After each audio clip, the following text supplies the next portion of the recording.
Bịa ụmụ nwanyị odogwu bịa unu emekalịa ọ gịnị kpatara na ọ bụ na ịchọ ka gị na di gị nọrọ mekọrịta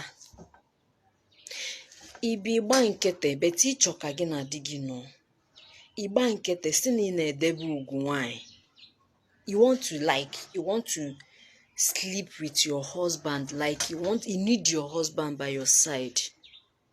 You now see that you don't want this because I need my dignity, I want my respect. I don't want my husband to be seeing me like that, like this. Shut up! You don't want your husband to be seeing you like this, like that. But that same your husband, ya chọkwa gị, ọ ga-achọ gị, chọrọ gị bịa. Bisa gị aka gị nwe ayasa.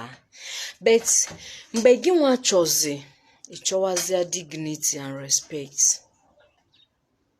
I don't understand. This is the reason why some men ji agba n'ezi. Yes. Also n'ihe me some guys ji agba n'ezi, married men, some of them are not agba n'ezi.